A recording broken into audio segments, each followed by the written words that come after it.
Ayun oh. Hello guys. Kumusta na naman po kayong muli? Narito na naman kami. Mga biyahe na naman. At samahan niyo po kami. May pupuntahan tayong kaibigan. So yun nga po, nasa North Expressway tayo. And ngayon nandito na tayo sa lugar nila. So yung daan dito tama lang, no? Parang salubungan. At maraming mga tricycle, mga motor, maraming mga nagtitinda sa gilid ng daan, maraming tao sa paligid. Kaya ingat tayo sa pagdadrive. Baka biglang may tumawid dyan unexpectedly, hindi natin nakikita. Biglang may mga lumabas sa kanto, may tumawid, may tumakbong bata, ganyan, may tumakbong matanda. Diba? Maganda yung lagi tayong ready. Mga what if, pag nagdadrive nga tayo ba, what if? So, huwag tayo masyadong tututok. Talagang medyo crowded sa lugar na to kasi marami rin mga tindahan, mga bahay-bahay sa gilid. At non-stop yung mga sasakyan sa lubungan. Kaya hindi tayo basta pwede magmadali, hindi tayo pwede overtake. Lalo't ganitong sunod-sunod, yung mga kasalubong din tulad yan, laking truck oh. Tapos yung mga motor, mga tricycle, mayat maya ang overtake sa kanan. Ayun yung tricycle, ang bilis nung andar sa kanan, pati itong nakasingle. Para sa akin kasi yan yung risky na part, yung nasa kanan. Kasi nandyan yung mga kanto, mga blind spot na hindi natin nakikita. So, meron pong Walter Mart dito. May inasal, yan oh. Wow, ang ganda dito ha. Halos kumpleto na rin yata yung may mga bangko, may mga pizza house, yan oh. May 7-Eleven. May bilyarika rin syempre. Kita niyo yung mga tricycle, di ba, mga motor, sari-sali ba? Yung mga sasakyan, nakaparking ng kung saan-saan. May paliwag dito. Okay pala means of transportation dito dahil may bus. So yung mga paliwag na yan, basta ganitong mga province, may mga last trip yan. Lalo sa gabi, di ba? Ito parang nasa palengke, medyo na-stop tayo doon kanina dahil matao. Hindi makaandar ng mabilis. Kaya marami talagang bus dito. May mga nagbabike, mga nakamotor, yan. O yan, pedestrian lane. Lagi tayong magbibigay ng space para sa mga tumatawid. Pag may nakita tayong tatawid, malayo pa lang, hinto na tayo, mag-hazard na tayo. Priority yan. So ito po yung kanina palengke. Sunod-sunod din pala yung palengke dito. Maraming mga pamilihan dito. So pagka mga ganun lugar talagang traffic yun. Mabagal ang flow dahil may mga tumatawid. Hindi lang mga tao, mga motor, mga tricycle, mga sasakyan sa kada kanto. Tapos may mga nakaparking pa sa gilid, ganyan. Nakadagdag sikip pa sa daan. Marami rin pala mga bumabiyahe mga jeep dito. So talagang walang problema ang transportation dito. Yung jeep sigurado hanggang gabi yan, hanggang hating gabi, ganun.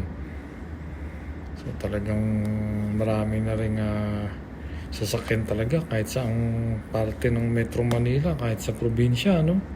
Ganun. Kasi yung mga sasakyan talagang needs na ng mga tao. Kaysa mamasahe ka, kaysa mag-Uber ka, mapapalaki yung gastos mo. Alaunan, makukwenta mo, dapat pala bumili na lang ako ng sakyan. Mga ganung bagay, di ba? Guys, kung bago po pala kayo sa channel na to, paki-like, comment, and subscribe na rin po. Malaking tulong po sa atin yan. Malaking bagay po.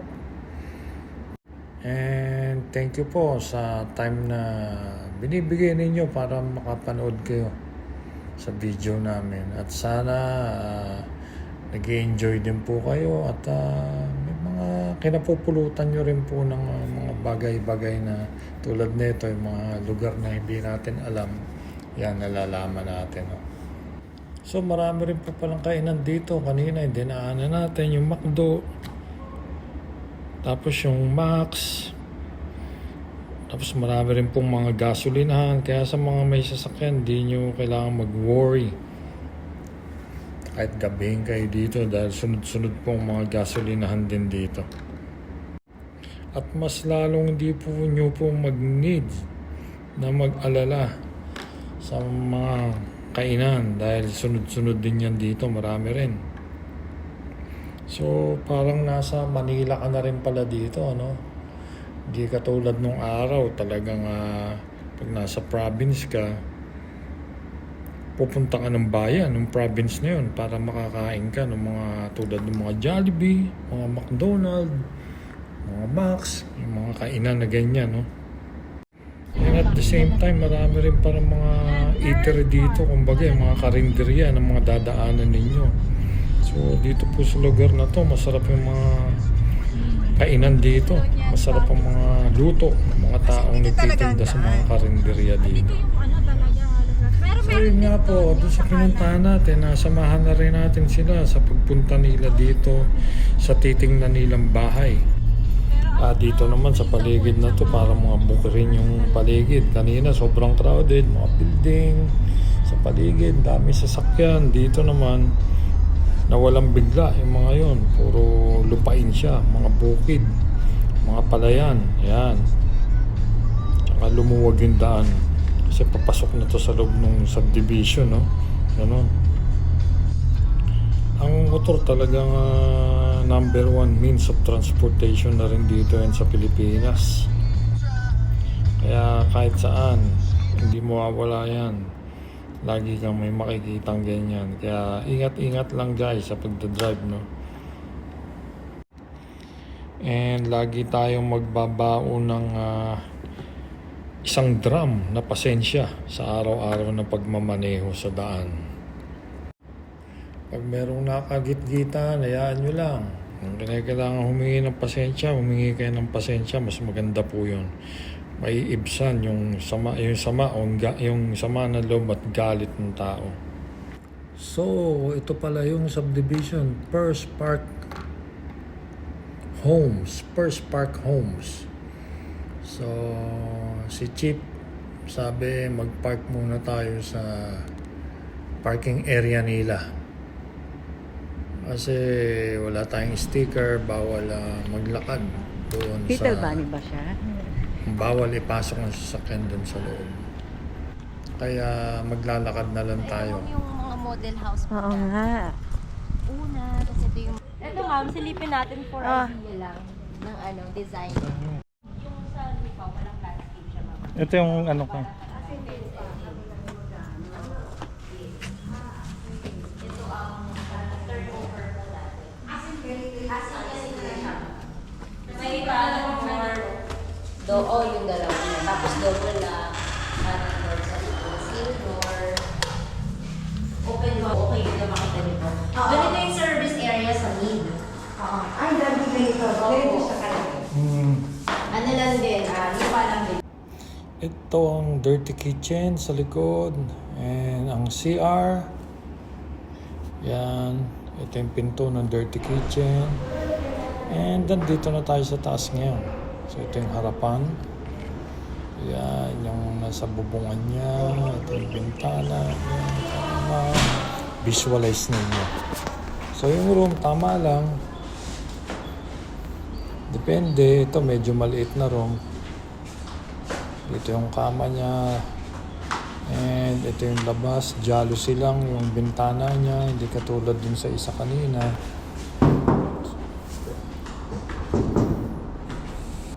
And yung door, plastic. And then yung wall, parang gypsum. Tinuktok ko, tumunog eh. Baba na ulit tayo. So ito yung labas. May parking siya na maliit. Tama lang may parking niya. Siguro yung sedan, medyo slipa yung puwet. Ganon. So yan, nandun tayo sa taas kanina. Labas na tayo ng gate. So yung kasama po natin, yung friend ko, nandun pa sila sa office. So sinamahan tayo ng isang agent dito dahil tinry din namin tumingin. So habang naghihintay tayo, so ayan yung mga bahay. Mga sample lang to, Kasi parang ginagawa pa yung loob. So ito Kalista. Parang dikit siya, magkadikit.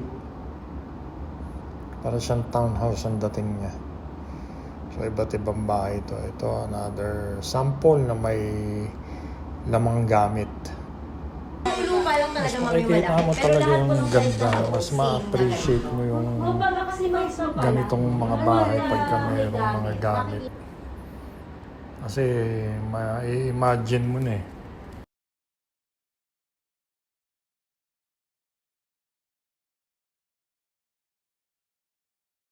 Malaki kitchen. Regular kitchen. Regular lang to. Halikain. Bathroom. Kurt, look at the bathroom. Kurt, look at the bathroom. Oo, ma-maximize mo pala. Diba pag nilagyan mo na ng gamit, mas Tama lang yung kitchen niya. Andito yung So yung sa kitchen, ma'am, yung actual natin, maliit lang siya. Oo, may di ba? concept. Maliit lang. So pwede niyo siyang Hanggang i-extend lang. ganito. Oo, malaki din. Kung iaano mo. No, it's Tama decor. lang. Tama lang. Hindi... Basta depende sa gamit, ma'am. Kailangan pag ganito bagong bagong gamit na. Kasi pag hinakot mo yun sa old house, hindi magkakasya. Oo nga. Para na may idea. She wants also the una, the single attached. Ready dito. There, we will look. Mama, dito ka na. So, totally May, sa inyo, ma'am. yan. Yan. So, ito yung usually ginagawa talaga nila tong kitchen, expansion. Para yan, sala lang, ay living area lang talaga siya. Yung sa ano po, bawal siya, kunwari, ipapa... Tatakpan yan, gano'n. Ano siya, Bawal bills tibagin lang po ito, talaga. no? Bawal po Hindi pa pwedeng dagdagan ng Pero wall? ano, pagka super takip, hindi nila iaano. Ah, kasi kasi walang over- ventilation po. Yun ang Pero ano. ito po, Actually, kunwari, kasi baliwag, mas mahigpit siya compare sa iba. Sa ibang ano? Area po, site namin. Kasi Yung parang- iba kasi sinasagad eh. Like pag for example, itapak-close po Mm. kaya, sagad. Kaya lang, ang nakikita ko pag gano'n, parang pangit tingnan. Hindi super... Kasi parang balak i-close yung bawal po ito tibagin yung part na to. Yes. Oo, yung dito. Basta may mga restriction kung ano yung bawal pong tibagin.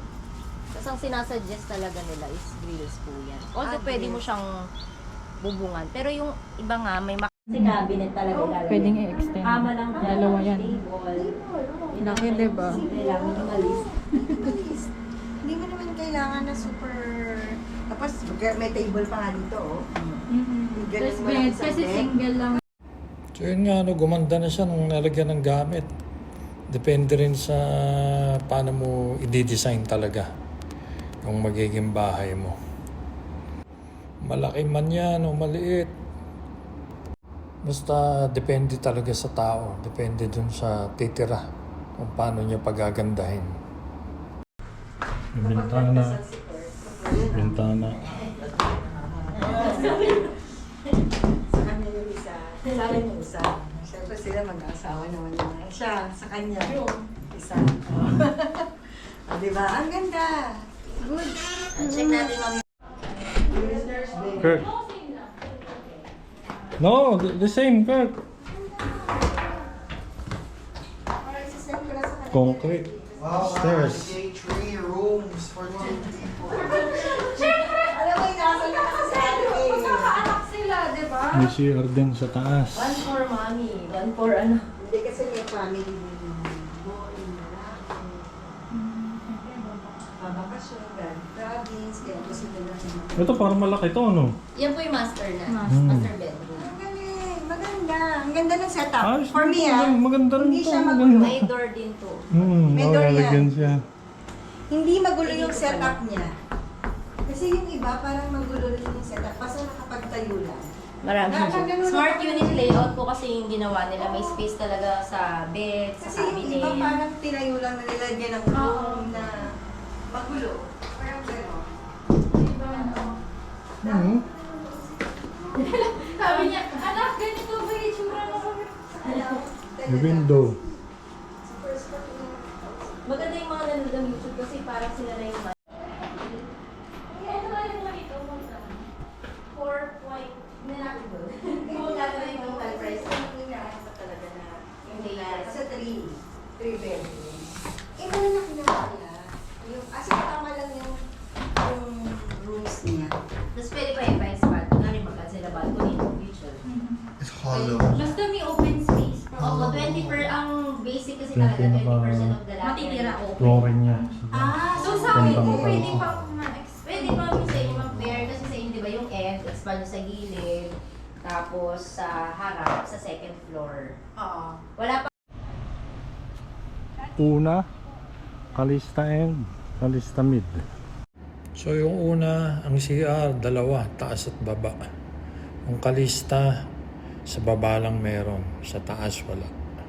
Ito, dati ko pwedeng siyang pa-expand yung harapan. Mm-hmm. Ay, yung taas. Oo nga no. Pero ito, as is yung baba. Ito pag expanded, pag pa-expand. Makikita mo pa yung Gusto difference. niya makita yung parking na sasakyan. Diba ginanong Pag kotse kasi ma'am, sa Ito naman yung na Calista. So bali, isang mid. Mid kasi nasa kaliwa, mid. Tapos itong end daw, end. So parang combine to. Pwede ka nga kumuha ng bahay na combine. Mid, tsaka end. Yan. So dito sa gilid ng end, merong parking. Meron din siyang lote sa gilid ng bahay. So kung gusto mo extend, kainin mo na rin yung bakanteng lote na yan para idudugtong sa bahay. Lalaki yung bahay mo, di ba? Pwede rin naman gawin mo na lang parking. Tapos ito, yung mid tsaka end na yan, meron pader yan sa gitna, pero tinibag dahil nga, pag gusto mong kumuha ng combine, yun, combined, mid tsaka end. Yun, ito yung sample niya.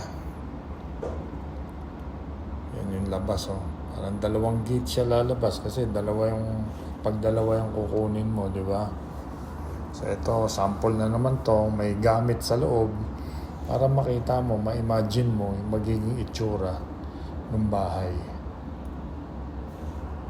Mas ma-appreciate mo tsaka magkakaroon ka ng idea, di ba? Ito, daddy open. So, lang.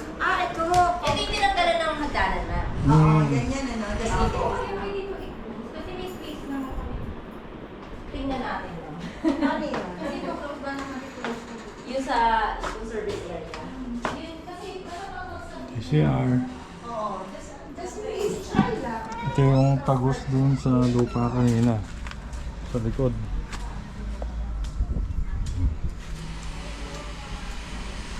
Ito yung sa CR. Ayan, nakaabang yan just in case na gusto mo palagyan ng CR sa taas. So yan naman, pader yan na binutas. Kasi nga combined yung bahay, di ba? Mid tsaka end. Para may lagyan siya sa loob. Dito sa loob ng bahay, wala namang restriction. Pwede mong baguhin kung anong gusto mong baguhin. Siyempre, loob to, bahay mo to eh. Ikaw ang masusunod. Pero pagdating sa labas, merong restriction na. Bawal mo basta-basta ipabago yung forma ng bahay. Kailangan ayun pa rin, as is pa rin. Pwede, papa-extend mo. Extend mo yung kwarto, lalagyan mo ng terrace, yung mga ganun. So hindi natin pwede bakura, pwede rin naman bubungan sa dulo. hati kayo dyan. Kasi hindi ko Hmm. kaya yung maliwag municipality na safer Yan naman yung magiging kapitbahay mo kasi pag nasa mid ka, yan lang yung pagitan nyo yung mababang bakod na yan. So bali itong combined na mid tsaka end, dalawang bahay siya na lumalabas, no? Kinumbine lang. Tapos yung pader in between, tinibag, parang naglagay ng pinto, parang passage, lagusan. So dalawang bahay na nga naman. Pero yung forma niya, ganun din. Parehas lang siya ng laki dun sa bahay. Pero yung end, may mas malawak na lote.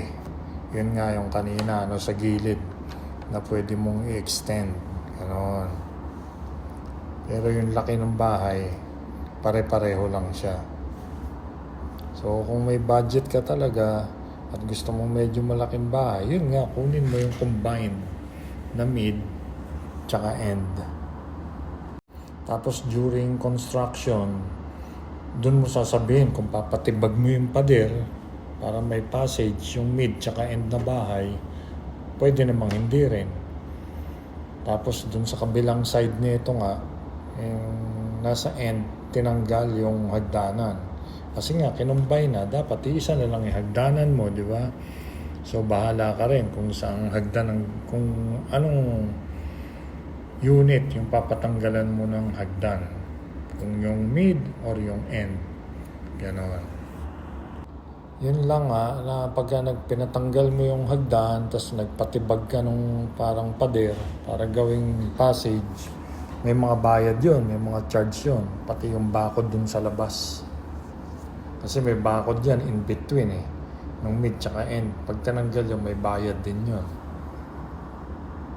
During construction gagawin yun. Kaya tatanungin ka kapag kumuha ka ng unit, tatanungin ka dito kung papatanggal mo o hindi. So ito yung master's bedroom. Ito yung pinakamalaking kwarto sa unit ng Kalista.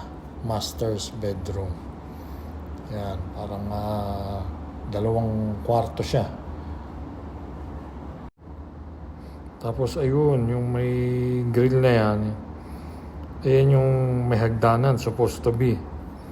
Pero tinanggal. Kasi siyempre, dahil kinumbay na, dapat isa na lang hagdan mo. Pangit naman tingnan kung dala-dalawa pa yung hagdan mo, di ba? Yung tubig dito, okay naman. Okay naman po. Kasi Malakas naman. Opo, baliwag na yung tubig. Gano'n. Hindi siya deep well. Yun yung maganda dito sa Direkta sa baliwag. Yun nga lang, ang tubig dito, sir, kayo mag-a-apply.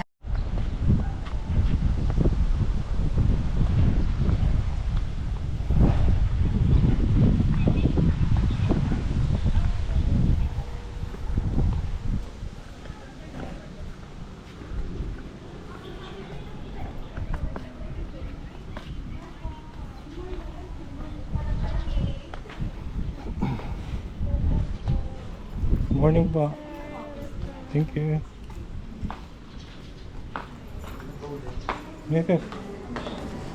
Thank you.